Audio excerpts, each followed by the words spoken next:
As we all know, Gervonta Tank Davis just knocked out Hector Garcia January 7th in Washington, D.C., where he drew yet another crowd of 20,000 people.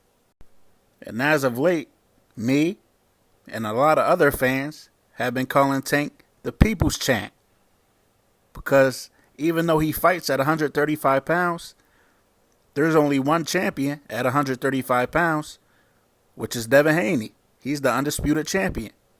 But to me, and to a lot of y'all, we all know that Tank is the best and that he's the real champion. He's just the uncrowned champion at the moment. And this shit has Bill Haney losing his mind yet again. I tell y'all, Tank can't do anything without Team Haney commenting on it.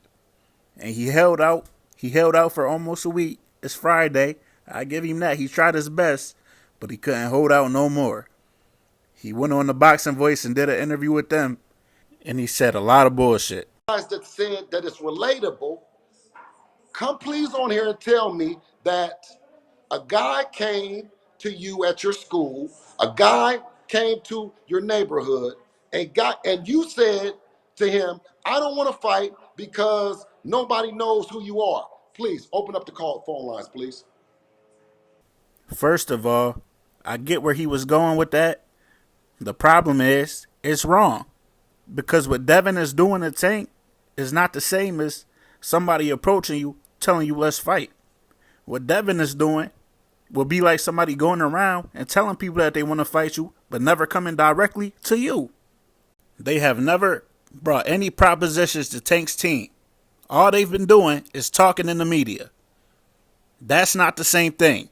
You have the opportunity to go call Tank's bluff when y'all were free agents, but y'all decided to go sign with with Top Rank on a 3-fight deal to fight Kambosos. Well, y'all only got one more fight in that deal. So if y'all really wanted to do it and press the issue and call his bluff for the people to see, go sign that same type of deal with Showtime and try to make that fight. Why not? Devin's moving up to 140 anyway, so he could fight Tank, and Showtime in the PBC has 2 140 titles over there right now. They have 2 of the titles at 140, so he could fight Tank and then go fight 2 more fights to get those 2 belts. Alberto Puello is the WBA champion at 140.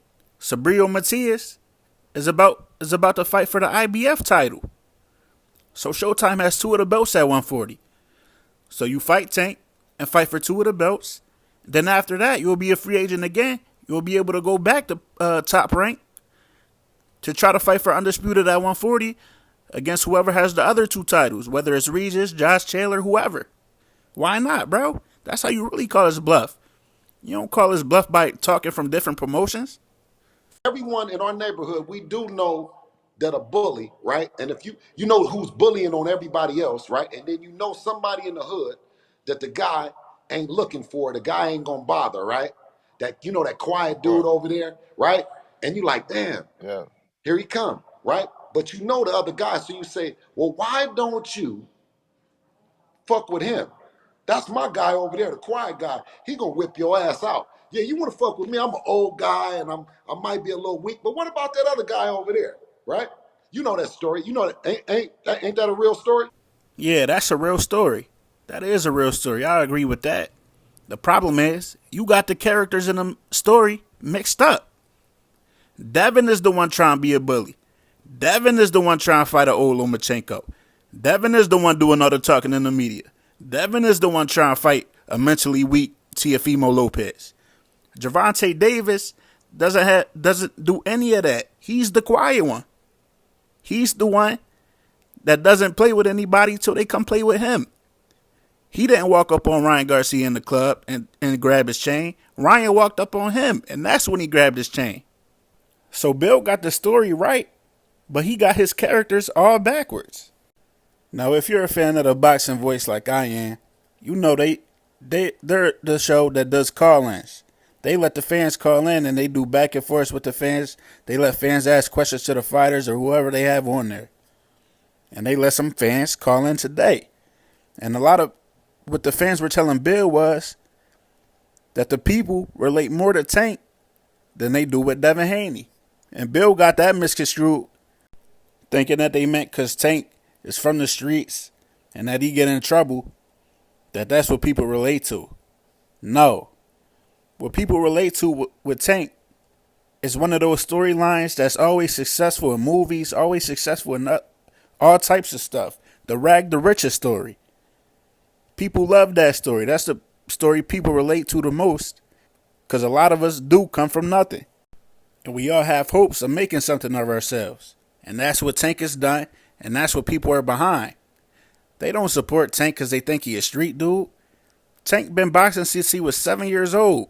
He's not a street dude at all. He came out in interviews and said he ain't a street dude. He said he had friends that was in the streets, his close friends, but he was always in the gym. So it's not him being a street dude. It's him coming from nothing. His parents being on drugs, him growing up in the projects. That's what they relate to.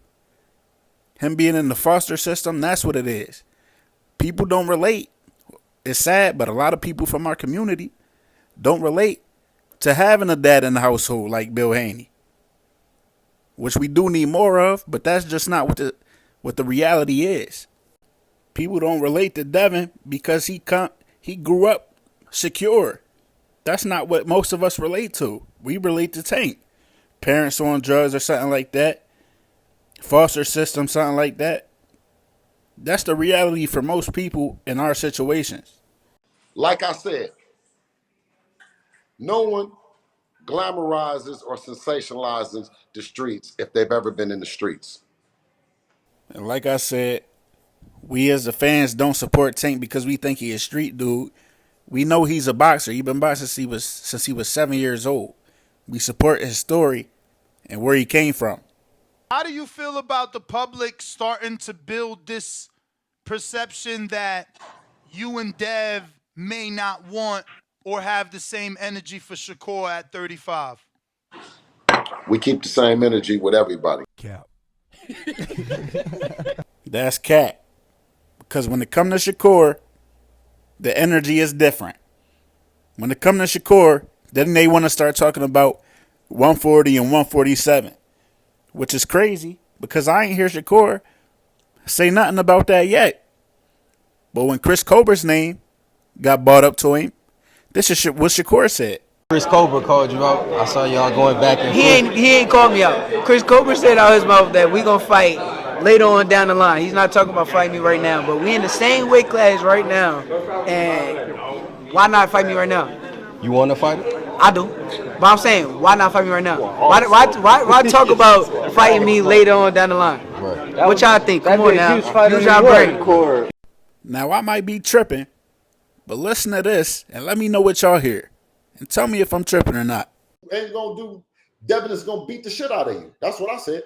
And I bet you that, and I bet you on everything I love, he don't. We could bet whatever. And I bet We you could bet whatever.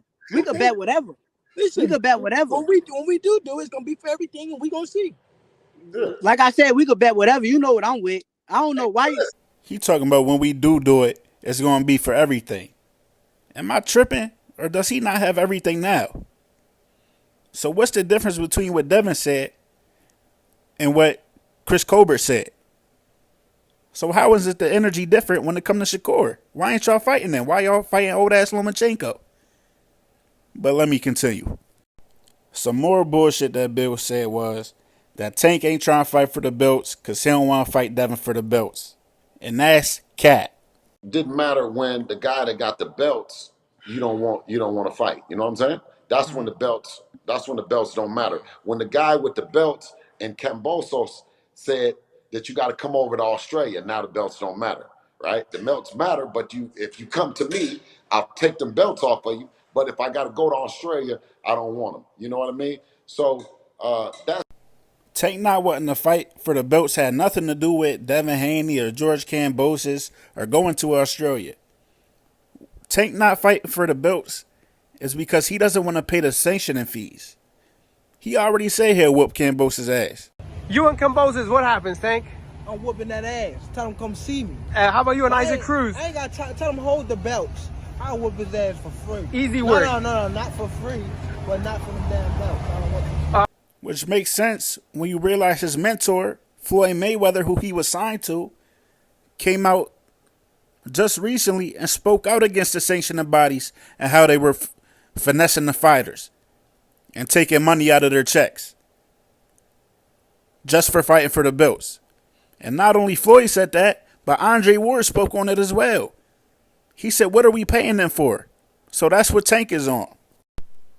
So the last thing I'm going to touch on is him kind of announcing the date for the Lomachenko fight. He said it's happening in May. You know, he had to come say something. He couldn't just come out and say, I'm doing this interview just to hate on Gervonta Davis and them. He had to bring some type of news. So this is what he had to say about that. Well, you bring them, whatever the place is, you know Devin going to show up. You know what I'm saying? And that's what being a world champion is being. Now, Loma said if he's saying the only way that he wants to do it is New York, and well, that's something that's not a problem for us. That's a non-starter issue. Cap. Cat. If they end up fighting in New York, which is probably going to happen like that, is because Devin can't sell any tickets, and New York is a proven market for Lomachenko.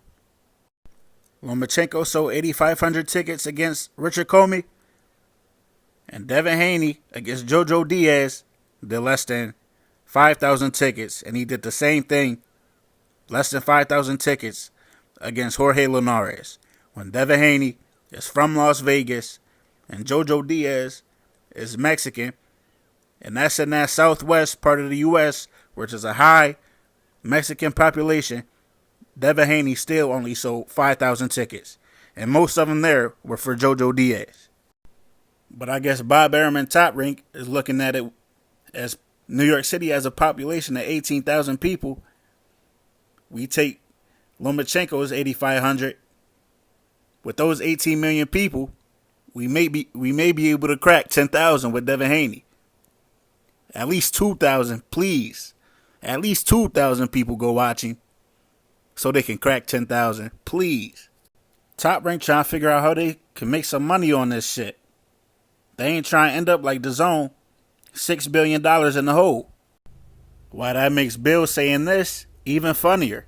Now, if Tank's the guy and Devin can't do this and do that, Devin can do more than any guy Tank that ever fought. Cap. Some more cat. Leo Santa Cruz versus Abner Mares fought in front of 12,000 people in the rematch. That's double, more than double, of the biggest crowd that Devin has drawn so far in the United States. So that was just cat. But there was a lot that he said in this interview. That's just a couple things I wanted to touch on. So that's what I got for y'all. I'm out.